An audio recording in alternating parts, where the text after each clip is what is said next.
Cœur Praline, chapitre 6. Georges me salue de la main et je l'imite.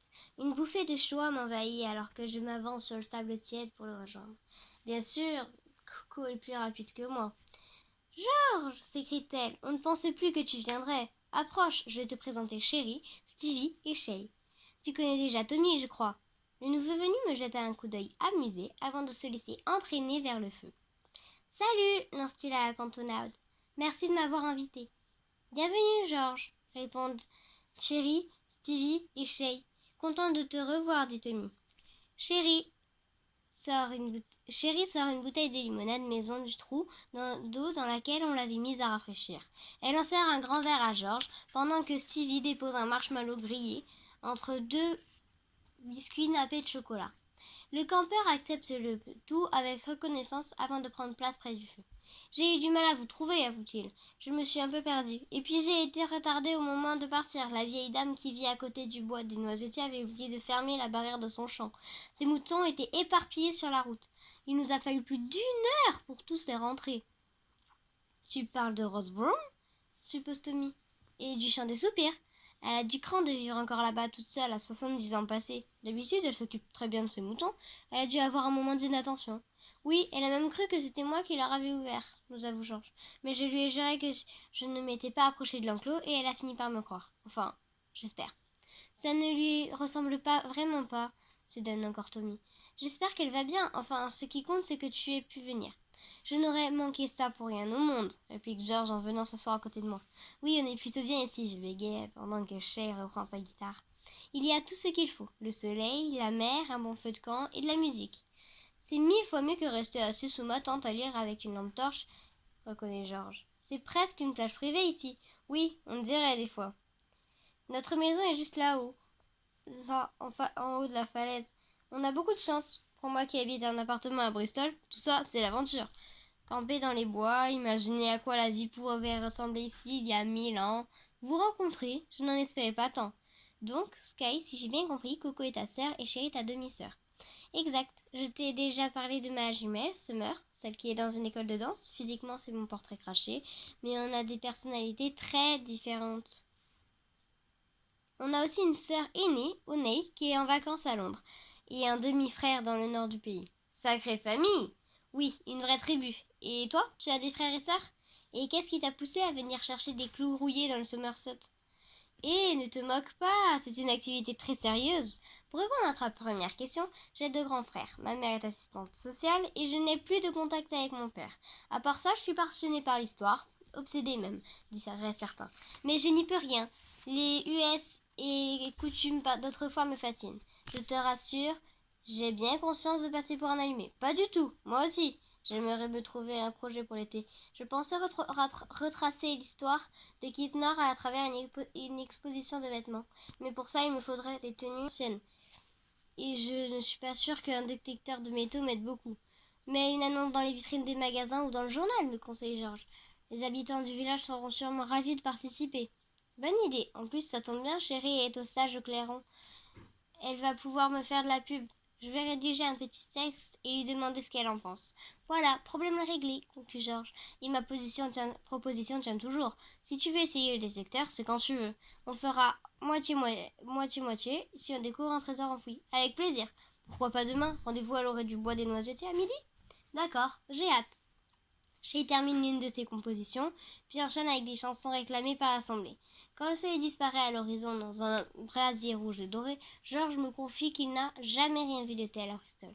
Moi j'ai l'habitude, mais je ne m'en lasse pas. C'est magique. Il acquiesce, sourit et contemple l'horizon. Pour une fois, je ne me sens pas obligée de combler le silence. Je profite de l'instant, assise avec mes sœurs, mes amis et ce garçon aussi beau qu'adorable qui semble ravi d'être là.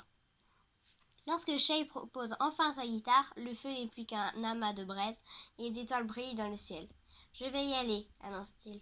Il se fait tard et je commence de bonne humeur au centre nautique. J'ai passé une super soirée, comme au beau vieux temps. On se refait ça bientôt? Les autres se dispersent peu à peu. Tout le monde a du travail ou des projets pour le lendemain. J'aurais aimé rester, continuer à discuter, mais je ne trouve rien d'intéressant à dire. Mon cerveau tourne au ralenti. George doit me trouver ennuyeuse et banale.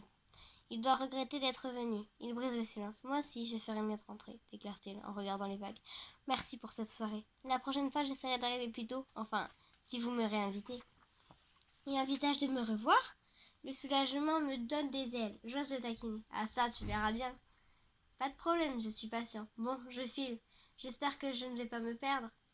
Ce serait plus simple de passer par la route. La marée monte et tu risques de te retrouver coincé sur la plage en pleine nuit.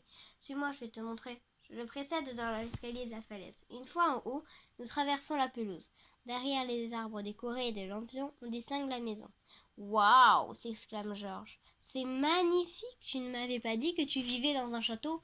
Ce n'est pas un château, mais c'est vrai que c'est joli. Nous nous arrêtons près du fourgon Citroën orné du logo de la boîte de chocolat. Georges suit les contours des lettres au bout des doigts. J'adore votre van. Ma mère et mon beau-père ont monté une chocolaterie, je lui explique. Ils s'en servent pour les livraisons. Je suis sûre que tu t'en entendrais bien avec eux. Tu devrais venir dîner un soir, si tu en as envie. Ce n'est pas de refus. Je sens que je vais vite me lasser du pain et du fromage de chèvre. Et j'aurais aussi besoin de recharger mon téléphone. Si je n'appelle pas chez moi tous les soirs, ma mère panique. Tout le monde sera ravi de t'accueillir. Alors, il faut que tu suives ce chemin jusqu'à la route, puis que tu prennes à droite et ensuite. Les yeux de Georges pétillent dans la pénombre. Je vais me débrouiller. Dis, Sky, je me demandais, tu es obligé de rentrer tout de suite ou on peut discuter encore un peu?